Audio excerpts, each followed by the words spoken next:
जरा सोचिए, तेज तूफानी बारिश हो रही है। आप बाहर निकलते हैं और अचानक देखते हैं कि जमीन मछलियों से ढकी हुई है। आसपास न कोई नदी है, न कोई तालाब। तो ये मछलियां आई कहां से? क्या ये सच में आसमान से गिरी हैं? आज हम इसी अजीब और रहस्यमयी घटना की तह तक जाने वाले हैं। तो चलिए सबसे पहले सबसे बड़े सवाल का सामना करते हैं। क्या आसमान से मछलियों की बारिश होना वाकई में सच है या ये सिर्फ एक मनगढ़ंत कहानी है? देखिए, ये कोई मजाक नहीं है। ये अमेरिका के टेक्साकाना शहर का ऑफिशियल फेसबुक पोस्ट है। साल 2021 में शहर ने खुद ये ऐलान किया कि उनके यहाँ मछलियों की बारिश हुई है। इस घटना को पशु वर्षा या एनिमल रेन कहते हैं और इस पोस्ट के बाद ये अचानक से सुर्खियों में आ गई। जेम्स ऑडिश नाम के एक आदमी ने बताया कि उसने बाहर जोर से बिजली कड़कने और बहुत तेज बारिश की आवाज सुनी, और जब उसने दरवाजा खोला तो देखा कि सच में जमीन पर सैकड़ों मछलियां पड़ी हुई थीं। और यह सिर्फ एक इंसान का अनुभव नहीं था, कई लोगों ने ऐसी ही तस्वीरें और वीडियोस शेयर किए थे। और बात सिर्फ टेक्सारकाना की नहीं है, ये घटना तो पूरी दुनिया में देखी गई है। 2022 में हमारे भारत के तेलंगाना से लेकर सिंगापुर, वेल्स और ऑस्ट्रेलिया तक, होंडुरस के यूरो शहर में तो ये लगभग हर साल होने वाली एक घटना बन चुकी है। तो आखिर हो क्या रहा है? तो इस सवाल का सबसे आम साइंटिफिक जवाब है वाटर स्पाउट थ्योरी। चलिए थोड़ा गहराई में जाकर देखते हैं कि ये आखिर है क्या। वाटर स्पाउट, अगर आसान भाषा में कहें तो पानी के ऊपर बनने वाला एक बवंडर है। जब कोई टॉर्नेडो समुद्र या किसी बड़ी झील के ऊपर से गुजरता है तो वो पानी, हवा और धुंध का एक घूमता हुआ खंभा सा बना देता है। और ये कोई मामूली हवा का झोंका नहीं होता। जरा सोचिए, कुछ वाटर स्पाउट्स में हवा की रफ्तार लगभग 200 मील प्रति घंटे तक पहुंच सकती है। मतलब इतनी जबरदस्त ताकत कि ये पानी के साथ साथ अपने रास्ते में आने वाली छोटी मोटी चीजों को भी बड़ी आसानी से ऊपर खींच सकती है। तो ये थियरी काम कैसे करती है? स्टेप 1, पानी के ऊपर एक बवंडर बनता है। स्टेप 2, इसका शक्तिशाली वैक्यूम पानी के साथ साथ छोटी मछलियों, मेंढकों और दूसरे छोटे मोटे जलीय जीवों को ऊपर खींच लेता है। स्टेप 3, ये जीव तूफानी बादलों के अंदर मीलों का सफर करते हैं और आखिर में जैसे ही तूफान की रफ्तार कम होती है, ये सारे जीव बारिश के साथ वापस जमीन पर आ गिरते हैं। वाटर स्पाउट थ्योरी सुनने में तो काफी सीधी और सटीक लगती है ना? और ये सबसे ज्यादा मानी जाने वाली साइंटिफिक वजह भी है। लेकिन कुछ रिसर्चर्स हैं जो इससे बिल्कुल भी सहमत नहीं हैं। तो क्या यही पूरी कहानी है या इस रहस्य में कोई और गहरा मोड़ भी छुपा है? विज्ञान लेखक ब्रायन डनिंग इस वाटर स्पाउट थ्योरी को पूरी तरह से खारिज करते हैं।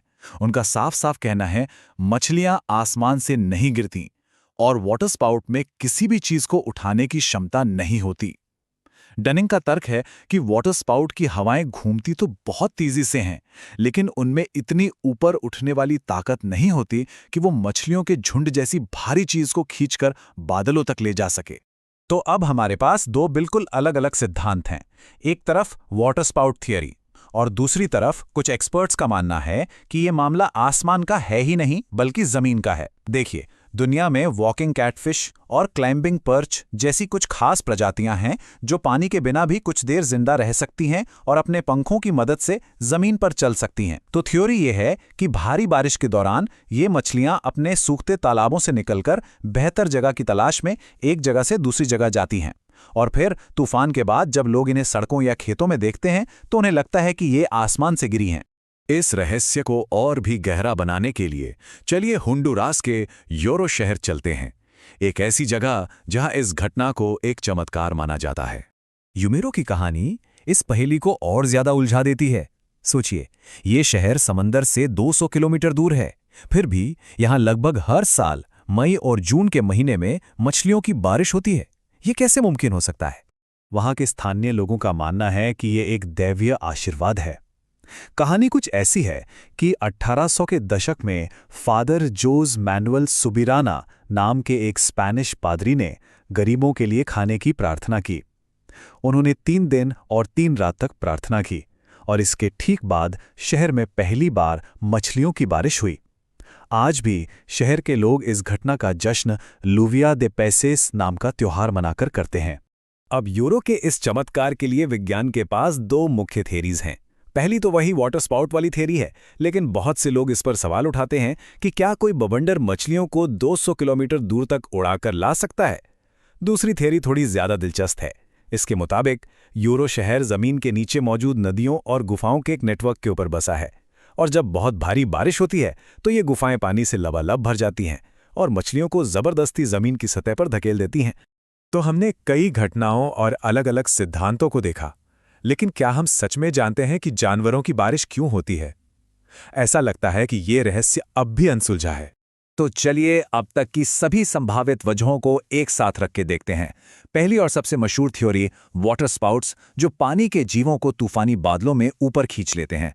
दूसरी थ्योरी जमीन पर चलने वाली मछलियां, जो भारी बारिश का फायदा उठाकर एक जगह से दूसरी जगह जाती हैं। एक और दिलचस्प संभावना पक्षियों से जुड़ी है। हो सकता है कि पेलिकन जैसे पक्षियों का कोई झुंड एक साथ उड़ते हुए अपना शिकार गिरा दे।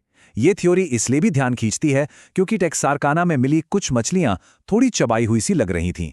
और आखिर में जमीन के नीचे की नदियों वाली थ्योरी, जो खास तौर पर यूरो जैसे मामलों का एक संभावित जवाब हो सकती है। तो आखिर में सवाल यही बचता है, क्या ये मौसम का एक अजीब खेल, प्रकृति का कोई जैविक चमत्कार, या फिर एक ऐसा रहस्य जिसे हम अभी तक पूरी तरह सुलझा नहीं पाए हैं? शायद सच इन सभी संभावनाओं के बीच कहीं छिपा हुआ है। ऐसी ही साइंस और स्पेस की अद्भुत कहानियों के लिए अनफोल्ड दिस को सब्सक्राइब करें और इस ज्ञान यात्रा का हिस्सा बनें।